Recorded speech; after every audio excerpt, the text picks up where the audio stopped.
بدون قلي ولا شوي، وهنعمل صينيه مسقعه حلوه جدا خفيفه وصحيه للناس بقى اللي بتتعب من المقلي او اللي عامله دايت، فدي ليكوا. هنقول بسم الله ونصلي على الرسول عليه افضل الصلاه والسلام، وتعالوا نشوف. وهنعملها كلها في صينيه واحده سهله جدا وبسيطه. صينيه ونحط فيها حوالي 4 معالق كبار من الزيت، هننزل بربع معلقه صغيره من الثوم المفروم.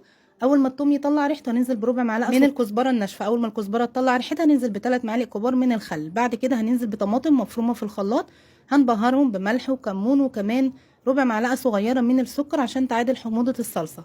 عايزين بس الصلصه تغلي غلوه واحده، يكون احنا بنقطع البتنجان عشان البتنجان ما يسودش معانا، فيدوب بس اول ما الصلصه تغلي نكون احنا في الوقت ده بنقطع البتنجان بالشكل ده. وانا بحب اقطعه جدا ناحيه وناحيه بالشكل ده. قطعيه زي ما تحبي، عايزه تقطعيه حلقات او تقطعيه مكعبات صغيره اللي انت حباه. انا قطعته كده بالنص، وبعد كده قطعته بالشكل ده حلقات متوسطه. بعد كده بقى عايزه تضيفي اي خضار تاني عادي جدا، ضيفي اللي انت حباه. انا ضفت فلفل بس، لو انت حابه تضيفي بطاطس او تضيفي اي خضار تاني عادي جدا هيستوي وهيبقى طعمه روعه. انا قطعت فلفل رومي بالشكل ده. وبعد كده على طول على الصلصه، مش عايزين نسيب البتنجان ثواني حتى بره.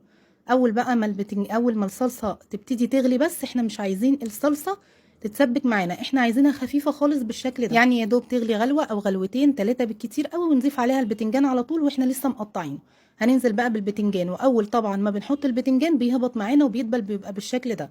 بعد كده اول بقى ما لقيته شرب الصلصه، هضيف بقى نص كوبايه من الميه، وبعد كده هحاول انزل البتنجان كله علشان يبقى كله طايل الصلصه بتاعتنا علشان يستوي معانا. وطبعا لو لقيتيها ناشفه لازم نزود ربع كوبايه ميه كمان. بعد ما زودت ربع كوبايه الميه غطيت الصينيه بتاعتنا، وبعد كده هديت النار خالص وسبت البتنجان يستوي. بعد بقى ما البتنجان استوى قطعت حلقات من الطماطم ورشيت معلقه من الزيت فوق الوش، وهدخلها الفرن 10 دقايق او ربع ساعه بالكتير. وبعد كده هنشغل الشوايه تاخد لون بسيط بس بالشكل ده. بعد كده بقى رشه بقدونس، وهتاكلي احلى صينيه مسقعه خفيفه وسهله وبسيطه، تنفع للدايت وكمان خفيفه جدا، يعني تاكلي منها ما تشبعيش. جربيها هتعجبك وبألف هنا.